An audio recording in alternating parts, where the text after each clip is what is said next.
Okay, so you want to know how the Bible convinced me to be pro-choice, and then I won the debate with my conservative evangelical seminary class. Let's go.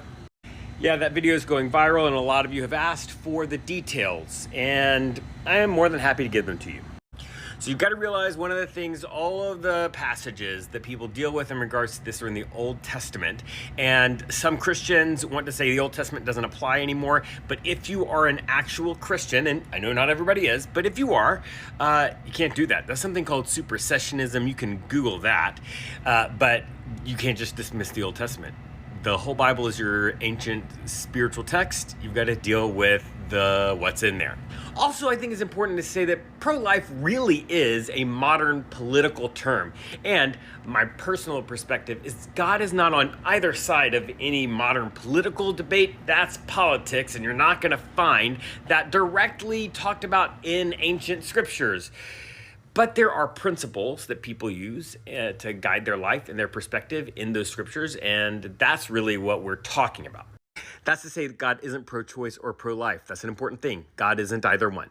So it's easy to find out what Bible verses the pro-lifers are going to use. They're all over the internet. Not hard to find. So let's dive in. First one is in the book of Jeremiah, and it is, "For I knew you when you were in your mother's womb."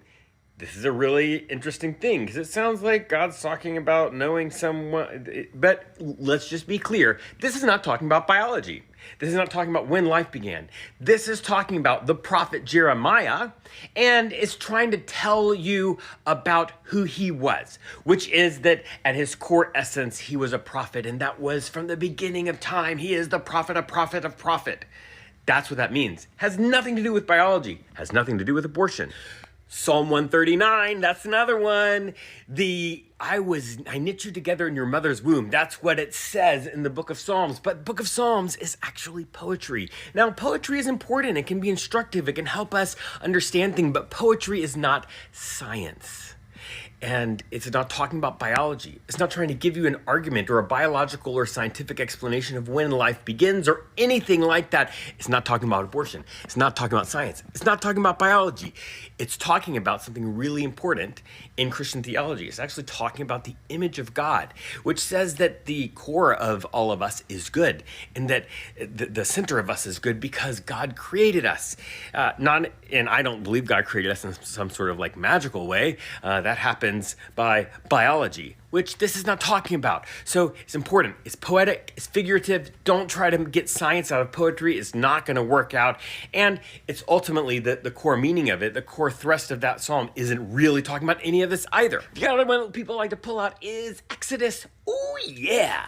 Gonna tell us about the 10 Commandments. Thou shalt not murder. That's what it says in Exodus. And that's actually really the question that all of this orbits around is it murder? And the idea is, when did life begin? If it's actually full on someone, a being that is alive, then killing that being would be murder.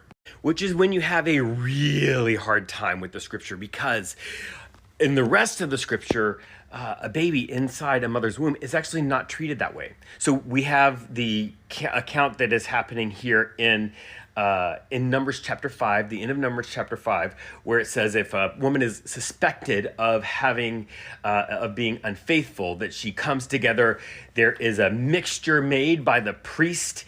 Her husband takes her to the priest. There's a mixture by the priest, and it causes her to miscarry. Some might want to suggest that it always causes her to miscarry, that it causes her to be barren. Either way, it's miscarriage. Either way, it's abortion. Either way, it's saying that life, that thing that is inside the woman, is not fully alive yet.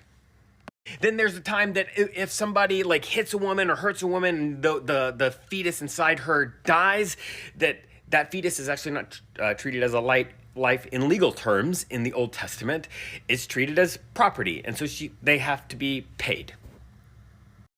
It actually all has to do with cultural interpretation, because every ancient text has to be interpreted by into the modern world, into the world in which it exists. And at any time that you're looking at it, you're trying to understand what it means for right now, for you.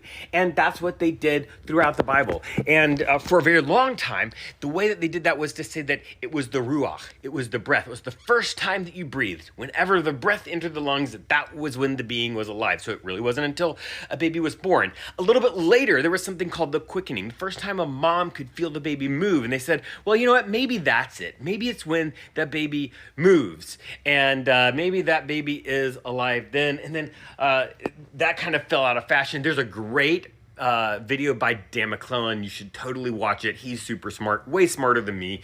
But you weren't asking for his thing. You wanted to know how I beat all of the people in seminary, and this is what I'm doing. So in the debate, it started with the pro-lifers, and they brought up Jeremiah chapter 1, and I said, hey, that's not talking about that. It's actually talking about Jeremiah being a prophet. It's about his identity. It's not talking about biology. So then they had a second point, which was that other scripture. I said also Psalms, not talking about that, talking about the image of God. So like you can't use that as a basis for life begins at conception or whatever. Then I brought out the Numbers passage, the trial by ordeal. Now, the goal here with the trial by ordeal in Numbers chapter 5, it's not to say that God thinks abortion is a great thing. It's to say that the Bible isn't clear. And in fact, if anything, it seems clear that the Bible is okay with abortion. And then that means you have to look just modern world. Like, how are we going to deal with this? And it's a woman's right to choose. It's her right. It's her right. And she gets to consult whatever sources that she wants, because guess what? It's her right. And that's the whole thing. Kind of in the weeds. Kind of a crazy long TikTok, but you asked for the details, and so I wanted to give them to you because I'm a skeptic, and I'm a pastor, and I'm progressive, and I have to square with all this stuff myself. And I know that not everybody has had lots and lots of graduate training.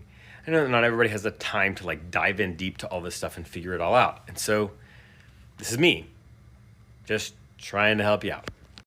And for those of you who agree with me, or maybe changed your mind or opened your eyes to something new, you're welcome, I guess. But also, you're going to get a lot of hate in the comments because people like to tell people like us that we're going to hell. And I'm really sorry for that. I don't think that's true. But if what they're saying by that is saying that, like, for the rest of forever, we're not going to have to be around people who are hateful to us, I think that's not such a bad idea.